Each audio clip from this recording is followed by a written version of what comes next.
السلام علیکم ناظرین، آج میں آپ کو لے جا رہا ہوں ایک ایسے شہر میں جو صدیوں سے اپنی خوبصورتی، دولت اور اسرار کی وجہ سے دنیا کی توجہ کا مرکز رہا ہے۔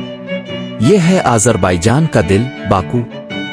لیکن یہ سفر صرف ساحل بحیرہ کیسپیئن کے حسین مناظر تک محدود نہیں، بلکہ ہم کھولیں گے ان رازوں کے دروازے جو اس شہر کی چمکتی روشنیوں کے پیچھے چھپے ہیں۔ باکو کی تاریخ قدیم قلعوں، تیل کی خوشبو اور تجارتی راستوں سے بھری ہوئی ہے۔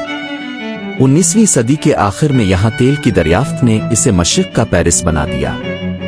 بڑے بڑے سرمایہ داروں، سیاست دانوں اور مافیا گروپس نے باکو کو اپنی سلطنت بنایا۔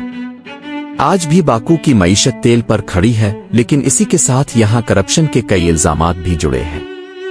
کچھ رپورٹس کے مطابق بڑے بڑے آئل ڈیلز میں شفافیت کا فقدان اور سیاسی اثر و رسوخ عام بات ہے۔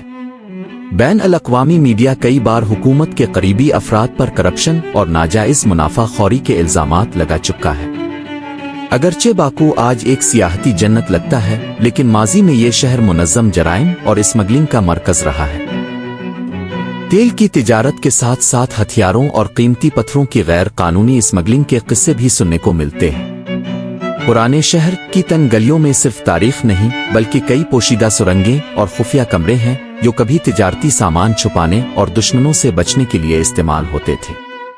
مقامی لوگ کہتے ہیں کہ ان میں سے کچھ سرنگیں آج بھی مکمل طور پر نقشوں میں موجود نہیں۔ باکو ایک ایسا شہر ہے جہاں قدیم اسلامی فن تعمیر اور جدید گلاس ٹاورز ساتھ ساتھ کھڑے ہیں، لیکن کچھ ناقدین کہتے ہیں کہ تیز رفتار ترقی اور اربوں ڈالر کے پروجیکٹس کے پیچھے عام عوام کی زندگی اور ورثہ پشت ڈال دیا گیا ہے۔ یہاں کی نائٹ لائف اور ساحل دلفریب ہیں، لیکن کچھ سیاحوں کے ساتھ اوور چارجنگ، ٹیکسی فراڈ اور جیب تراشی کے واقعات بھی رپورٹ ہوئے ہیں۔ خاص طور پر پرانے شہر کے قریب رات کے وقت احتیاط ضروری ہے۔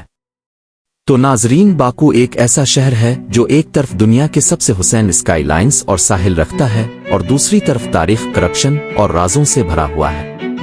یہ ہے وہ شہر جو بیک وقت آگ کا شہر بھی ہے اور رازوں کا قلعہ بھی۔ میں ہوں آپ کا نام، اور یہ تھی باکو کی ان کہی داستان۔ اگلی ویڈیو تک اللہ حافظ۔